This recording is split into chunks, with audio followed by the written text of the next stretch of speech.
വിശാലമായ കെട്ടിട സമുച്ചയം MC റോഡിന് പടിഞ്ഞാറ് ഭാഗത്തുള്ള 2.5 ഏക്കർ സ്ഥലത്താണ് നിർമ്മിച്ചിരിക്കുന്നത്. ഇവിടേക്ക് കയറുന്നതിനായി 4 കവാടങ്ങൾ നിർമ്മിച്ചിട്ടുണ്ട്. ഇതിൽ തെക്ക് വശത്തുകൂടി പ്രവേശിച്ച് വടക്ക് വശത്തു കൂടിയാണ് ബസ്സുകൾ പോകേണ്ടത്. മധ്യഭാഗത്തുള്ള 2 ചെറുവാതിലുകളിൽ തെക്കുവശത്തെ വാതിലിലൂടെ ചെറുവാഹനങ്ങൾ വളപ്പിൽ പ്രവേശിച്ച് കെട്ടിടത്തിന് മുന്നിൽ ആളെ ഇറക്കി വടക്കുവശത്തെ വാതിൽ വഴി പുറത്തേക്ക് പോകും. വാഹനം ഇവിടെ തന്നെ പാർക്ക് ചെയ്യേണ്ടവർക്ക് സെല്ലുലാർ ഫ്ലോറിലുള്ള മൈതാനിലേക്ക് പ്രവേശിക്കുവാൻ വഴിയുണ്ട്. കെട്ടിടത്തിന്റെ ഭൂമുഖത്തോട് അനുബന്ധിച്ച് തന്നെയാണ് ബസ് കാത്തിരിപ്പ് കേന്ദ്രവും ടെർമിനലും സ്ഥിതി ചെയ്യുന്നത്. കാത്തിരിപ്പ് കേന്ദ്രത്തോട് ചേർന്ന് തന്നെ ക്ലോക്ക് റൂം, ശ്രമ മുറി, security cabin, station master office, ticket booking centre, അന്വേഷണ വിഭാഗം, police aid post, ATM counter എന്നിവയുമുണ്ട്. 19ഓളം കടമുറികളും 11 കിയോസുകളും ലേലം ചെയ്ത് നൽകി കഴിഞ്ഞു. കെട്ടിടത്തിലേക്ക് പ്രവേശിക്കുന്നതിന് 4 ലിഫ്റ്റുകളും 2 എസ്കലേറ്ററുകളും സ്ഥാപിച്ചിട്ടുണ്ട്. സെല്ലാറിലുള്ള 2 ഫ്ലോറുകളിലാണ് പാർക്കിംഗ് സംവിധാനം ഒരുക്കിയിട്ടുള്ളത്. ഇതിൽ ആദ്യ നിലയിൽ 116ഉം രണ്ടാം നിലയിൽ 124 കാറുകൾ ഒരേ സമയം പാർക്ക് ചെയ്യാൻ കഴിയും. ഈ പ്രോജക്റ്റിൻ്റെ മെയിനായിട്ടുള്ളത് ഗ്രൗണ്ട് ഫ്ലോർ പ്ലസ് 9 നിലകൾ, അങ്ങനെ പിന്നെ 2 ബേസ്മെൻറ്റ് ഫ്ലോറുകൾ. കാർ പാർക്കിങ്ങിനാണ് പ്രത്യേകമായിട്ട് ഉദ്ദേശിച്ചിരിക്കുന്ന കാർ പാർക്കിങ്ങാണ്. കാർ പാർക്കിങ്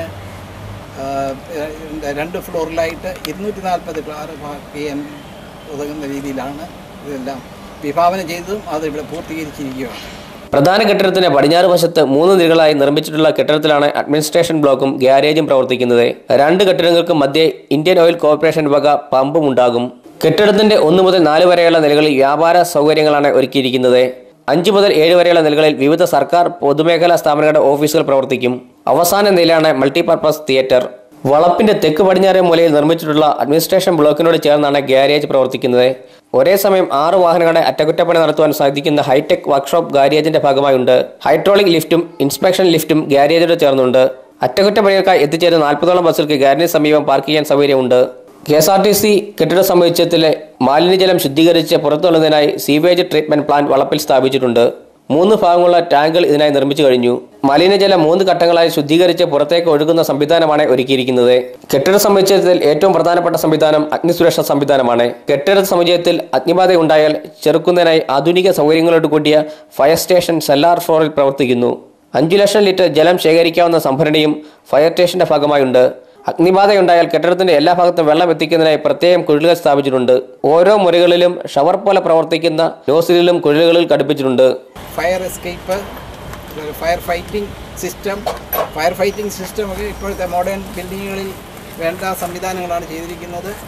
അതുപോലെ സ്യൂവേജ് ട്രീറ്റ്മെൻറ്റ് പ്ലാന്റ്, അത് മറ്റൊരു എടുത്തു പറയത്തക്ക രീതിയിലുണ്ട്. ഇതിൻ്റെ അകത്തുണ്ടാകുന്ന വേസ്റ്റ് മുഴുവനും ട്രീറ്റ് ചെയ്ത് ഡിസ്പോസ് ചെയ്യുന്നതിനുള്ള സംവിധാനം അതിൻ്റെ പ്ലാന്റുകളുടെയും പണി പൂർത്തീകരിച്ചിട്ടുണ്ട്. അതുപോലെ ഈ യാർഡ് കംപ്ലീറ്റ് ആയിട്ട് പേവ് ചെയ്ത് ടൈലിട്ട് ഇൻ്റർലോക്ക് ടൈലിട്ടാണ് നിർമ്മിച്ചിരിക്കുന്നത്. ഇത് കൂടാതെ ഒരു 4 നില കെട്ടിടം ഇതിൻ്റെ പുറം ഭാഗത്തായിട്ട് സ്ഥിതി ചെയ്യുന്നു. അതിൻ്റെ പണി പൂർത്തീകരിച്ചു. അതും 100% പൂർത്തീകരിച്ചു. അതിൻ്റെ ഉദ്ദേശിച്ചിരിക്കുന്നത് മെയിൻ ഗ്യാരേജാണ്. ഗ്യാരേജിനോട് ചേർന്ന 8 വണ്ടികൾക്ക് ഗ്യാരേജ് ചെയ്ത് അതിൻ്റെ വർക്കുകൾ ചെയ്യാനുള്ള സംവിധാനമുണ്ട്. അതിൽ 1 ഹൈഡ്രോളിക് ലിഫ്റ്റിന് വേണ്ടി മാറ്റിയിരിക്കുന്നു. അതുപോലെ മുകളിലേക്കാണെങ്കിൽ 2nd ഫ്ലോറിൽ ഇതിൻ്റെ അഡ്മിനിസ്ട്രേറ്റീവ് ഓഫീസ്, അത് വളരെ സ്പേഷ്യസ് ആയിട്ടുള്ള ഒരു സംവിധാനമാണ്. തിരുവനന്തപുരം ആസ്ഥാനമായി പ്രവർത്തിക്കുന്ന വാസ്തുശില്പാലയ കൺസൾട്ടേറ്റീവ് പ്രൈവറ്റ് ലിമിറ്റഡ് എന്ന കമ്പനിയാണ് കെട്ടിടത്തിന്റെ രൂപരേഖ തയ്യാറാക്കിയിരിക്കുന്നത്. ഇനിയും 2 മാസത്തിനുള്ളിൽ KSRTC കെട്ടിട സമുച്ചയത്തിന്റെ പണി പൂർണ്ണമാകുമെന്നാണ് പ്രതീക്ഷിക്കുന്നത്. News bureau, Thiruvalla.